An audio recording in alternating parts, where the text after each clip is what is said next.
Welcome back, everybody, for another deep dive. Today, we are going to be taking a deep dive into something that is often considered taboo. Yeah, it can be a little bit tricky to talk about. We're going to be talking about sexual fetishes. Yes, a topic that I think tends to elicit a lot of really quick judgments rather than considered thought. Right, and we're all about informed curiosity here, right? Absolutely. So we got some really fascinating sources from you. Looks like you've been doing some digging. A little bit. We've got this clinical Wikipedia entry on paraphilias. We've got a personal blog post about like the potential root causes of these things. It seems like you're interested in really trying to understand the why behind these seemingly unusual attractions. Yeah, I think that's the most interesting part of it. Like, not just what they are, but like what it says about us as people and like what we find interesting. And maybe about humanity as a whole. Totally. So where do we even begin with something like this? I mean, the Wikipedia list of paraphilias is surprisingly extensive. Like, we're talking everything from something called amorophilia. Have you ever heard of this? Oh. Attraction to blindness. Wow. To, well, you know, let's just say there's some interests in there that are a little more niche. Sure. Yeah, and I think it's important to remember, too, that that list is very clinical. So it is using clinical terms, and a lot of people have strong interests or preferences that don't necessarily fall into the category of a clinical disorder. The real key differentiator is if it's something that is causing distress or impairment in someone's life.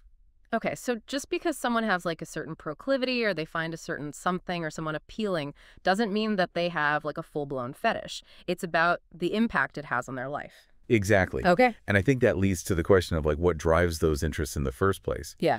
And the blogger that you sent has a really interesting take, basically saying that sometimes fetishes are like echoes of our past experiences, particularly in childhood, Okay. even if we aren't consciously aware of the connection. Yeah.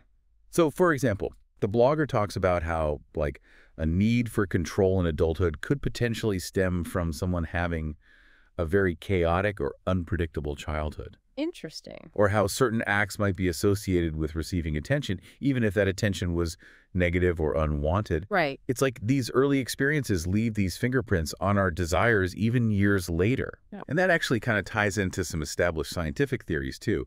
If you look at the Wikipedia article on sexual fetishism, it talks about concepts like classical and early imprinting, which kind of speak to how our brains can form these really strong associations, even subconsciously. So it's like Pavlov's dogs, but instead of salivating at the sound of the bell, we are, You get the picture? Right, yeah. It really highlights how seemingly random stimuli can become very much intertwined with pleasure or arousal over time. And it makes you think, like, how much of this stuff is like nature versus nurture? Totally. You know what I mean? Like, how much of it is hardwired versus how much of it is conditioned? And that kind of takes us out of just personal history and into, like, neurology. Yeah. There's actually a really interesting theory by V.S. Ramachandran, who's a neuroscientist, Okay. about foot fetishes. And he suggests that because the brain areas that process sensory information from the feet and the genitals are actually located right next to each other in the brain, that it's possible for those pathways to get a little bit intertwined, Oh, wow. which can lead to some unexpected results. So you're telling me that people are walking around out there with their feet and other parts kind of wired together in their brain? Potentially. That's wild. Yeah. It really makes you question, like, where do we draw the line between what is considered a normal attraction and what is a fetish? Right, because if our brains can be wired in these complex ways, I mean, where does one end and the other begin? And that's really just scratching the surface, because we've mainly been talking about like objects or body parts. Mm-hmm. But fetishes can extend way beyond the tangible. It can be scenarios, relationships. Power dynamics. Yeah, like more the creative side of things. Let's just say human desire is a very broad spectrum, and it gets very colorful sometimes.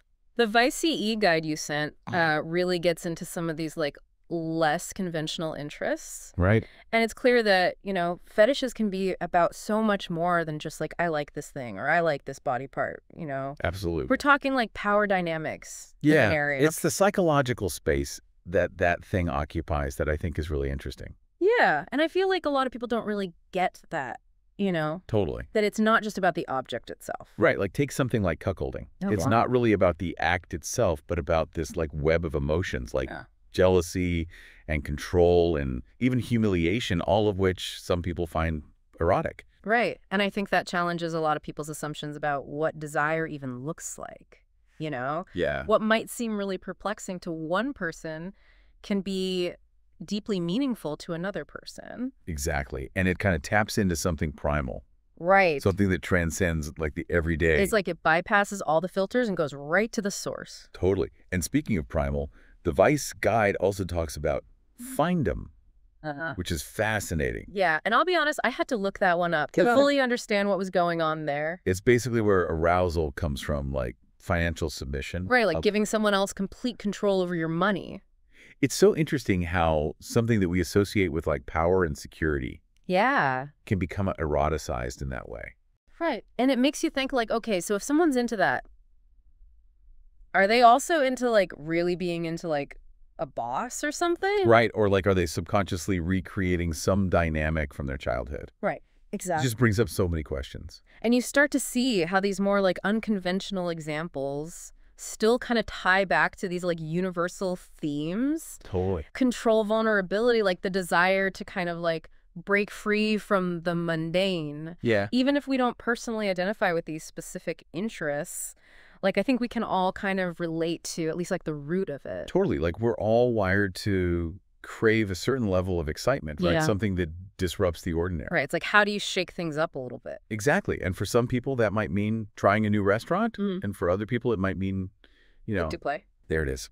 I was going to say something a little more extreme, but But that naturally leads to the question of like, when does a predilection become something more? right. Something that maybe needs to be looked at a little more closely. Sure. And both of the Wikipedia articles that you sent, the one on paraphilias and the one on sexual fetishism, both point to distress and impairment as like the two key indicators. So just because you have a certain interest doesn't necessarily mean you need to run to a therapist. Exactly. It's about the impact it's having on your life. Like, is it causing you significant distress? Is it interfering with your relationships? Is it preventing you from like engaging in your everyday activities? Right. If so, then it might be something to look into. Right. And those options are out there, right? Oh, absolutely. The Wikipedia article on sexual fetishism, I mean, they talk about therapy, of course, but they also talk about communication, Right. which I think is huge, especially when you're talking about a partner.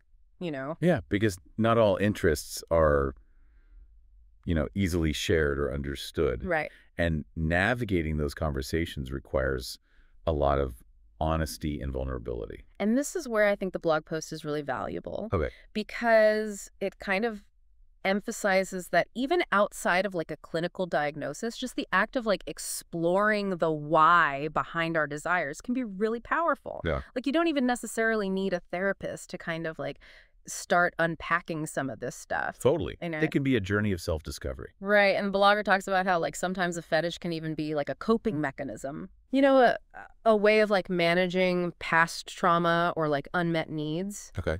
And by kind of like understanding that root cause, sometimes the intensity of the fetish might even like lessen organically without needing like intensive therapy or anything like that. That's fascinating. But just by shining a light on those like hidden corners of ourselves, we can create the space for healing and growth and all that good stuff.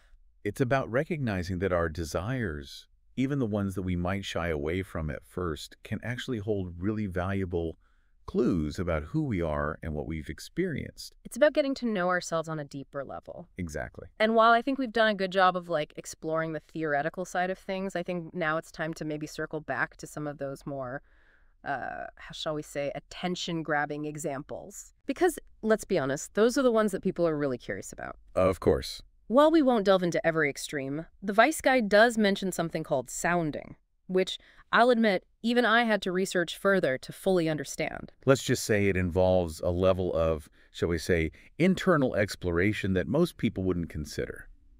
However, it underlines how, for some, fetishes revolve around pushing boundaries and seeking incredibly intense sensations, even if those activities might seem risky or even unfathomable to those outside that specific community.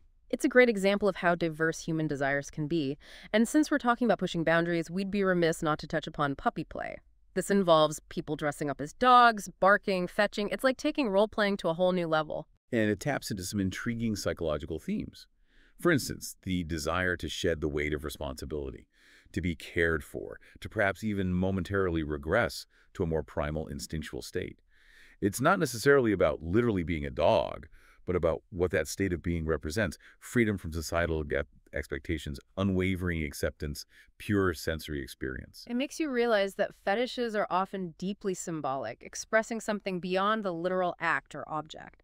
It's about the personal meaning imbued within that experience. Precisely. And that's where things become truly captivating. It prompts us to reconsider our understanding of desire itself. It suggests that desire isn't solely about physical gratification, but about fulfilling deeper psychological and emotional needs, often in ways that challenge conventional norms. So, if we can move past any initial discomfort or judgment, exploring the world of fetishes, even the ones that seem most foreign to our own experiences, can actually teach us a great deal about human psychology, about the vast spectrum of what we as humans crave, fear, and yearn for. Absolutely. It reminds us that there's always more to learn about ourselves and each other, and that confronting these seemingly taboo subjects with curiosity rather than condemnation can broaden our understanding of human behavior and foster greater empathy and compassion. It's about recognizing that our differences, even the ones we might not fully grasp, are part of what makes us human. Well said. Well, there you have it, folks. Our deep dive into the intricate and often mystifying world of fetishes. We've journeyed from clinical definitions to personal anecdotes, from the biological underpinnings of desire to the complexities of power dynamics and the human need for connection. We've unpacked scientific theories, explored personal experiences, and hopefully sparked some insightful self-reflection along the way. Remember, there's no judgment here, just a shared curiosity about the endlessly fascinating world of human behavior. And perhaps a newfound appreciation for the sheer diversity of human desire. After all, who are we to judge what brings another person pleasure, as long as it's consensual and harms no one? As we've seen, fetishes are often reduced to the superficial, the object, the act, but the true intrigue lies in the why. And by delving into those whys, we unlock a deeper understanding not just of individual desires, but of the vast spectrum of what it means to be human. So, the next time you encounter something that seems strange or unusual, instead of shying away, consider it an invitation for exploration, a chance to expand your understanding of yourself and the world around you. Who knows, you might even uncover a hidden facet of yourself in the process. Until next time, keep those minds open and remember, the world becomes a much more interesting place when we're willing to dive a little deeper.